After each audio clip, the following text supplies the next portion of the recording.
Hey everyone, how's it going? Chris here, just giving you another update on the Gouldian finches and their breeding. We've had a good week so far and had some babies hatch, some babies fledge, have some other babies about to fledge, and so decided I'd give you guys a quick update on them and hope everything's going well with you guys that are watching the videos. And so I have this blue pair here. The dad's inside the nest. So they hatched out 3 babies about a week ago now. So they're doing good. They had 5 eggs. 4 out of the 5 were fertile. 3 hatched. So pretty good success, pretty good hatch rate. Parents are doing great.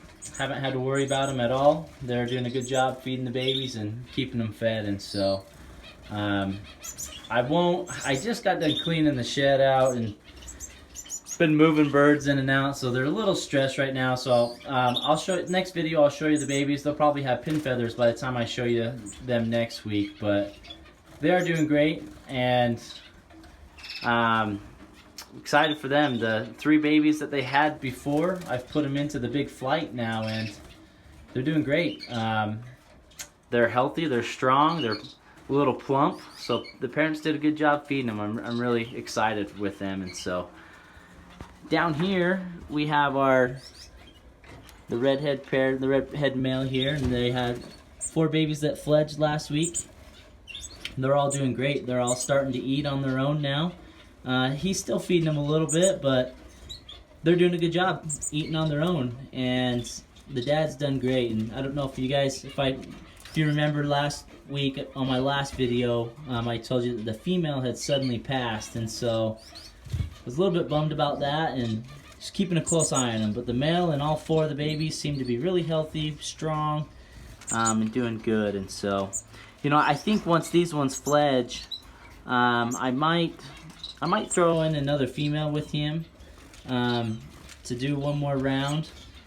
If not, then I'll just throw him out in the flight and they'll be done for the year. So I'm still deciding on that, see what I want to do with them. But so far, they're doing great.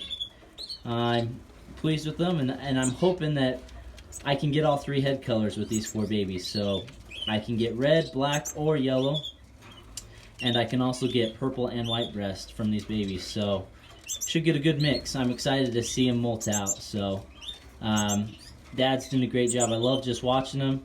Watch how he's teaching them how to forage, teaching them what to eat and what not to eat and stuff like that. So it's just really cool to sit here and watch them teach their chicks. And so that's that pair. They're doing great. Close this up for them here. Okay, so in here have our yellow male with our red-headed female. So they have 3 chicks in the nest. I'll pull that out so you can see these guys.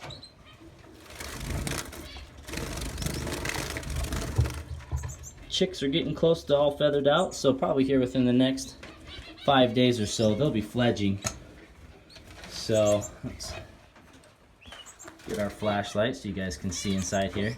So with this pair, let me see in there, offset the light a little bit so you can kind of see them. So on this pair, I thought I had 2 yellows and 1 dilute, but it turns out that all 3 chicks are yellow. So that means I have all 3 females. So with this particular pair, the yellows are sex linked. So any of my yellow chicks are females, and then all of my males are dilutes.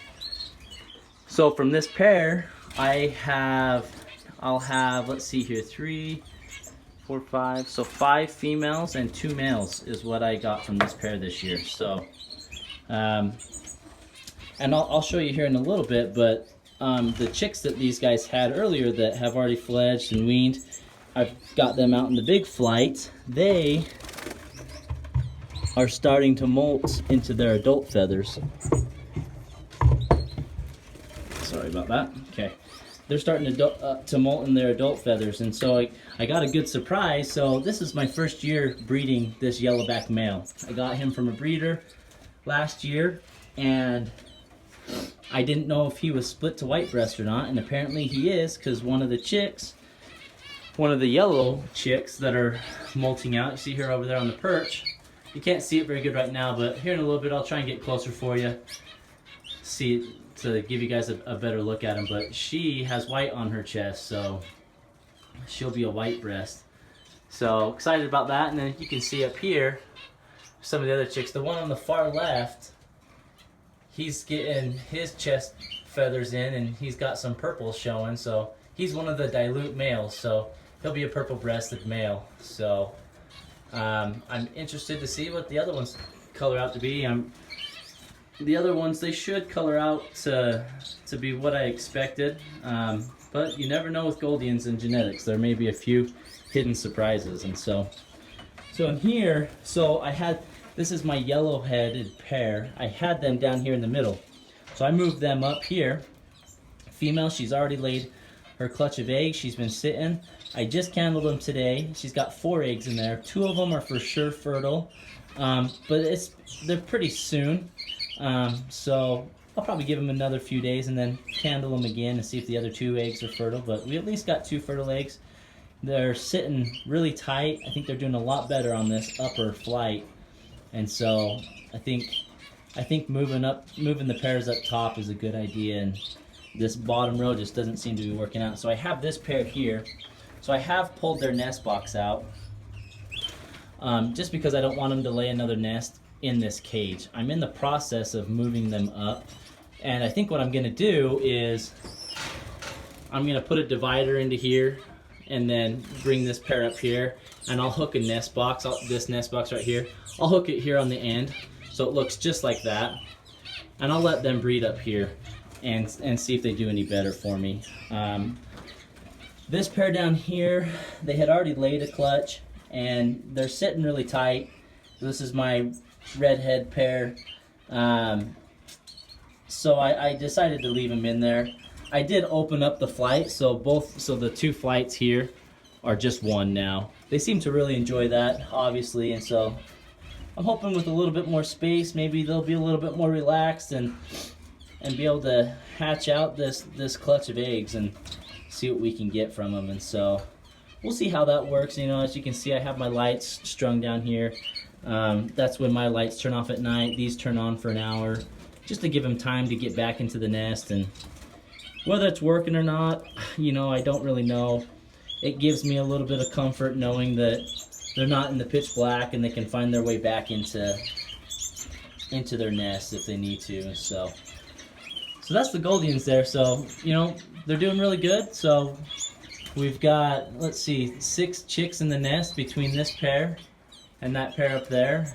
Hopefully these guys hatch out, you know, their eggs they're sitting on. We got these 4 babies down here that are doing really well. So yeah, all in all, we've had a good week and everything's been going really well for us. And these guys have been doing good. They've settled into their new flight now, and they trust me a little bit more as their caregiver. So when I walk into the door, they're not flying around freaking out like they did the first 2 days and flying out of the cage. And they're pretty calm now, and they'll sit there and let me change out their food and water and seed, and they'll just kind of watch me. And so it's a good sign that they're settling in. They're not stressed out. They're not nervous. Several of them are starting to molt, so which is also another good sign that the birds are healthy. They're doing good. Trying to give them extra egg food, millet seeds, some calcium, to help them molt out into their adult feathers as easy as possible. And so, but it's been really fun. I enjoy the Gouldians. I enjoy working with genetics and getting different colors and predicting the different colors. And you know, so far we've been pretty good. I think just the yellow back right there in the middle she's getting the white breast in. So I think that was something that was unexpected this year, but it's fun to have those and exciting, and brings a good variety of color into the flights. And so if you guys would like me to do any videos on anything else, if you'd like to learn better, maybe Gouldian genetics, or you know, foods that I feed during the molt or anything like that, please let me know. I'd be more than happy to share those with you guys and keep you updated. And so we'll talk to you next week, and hope you guys enjoy the video.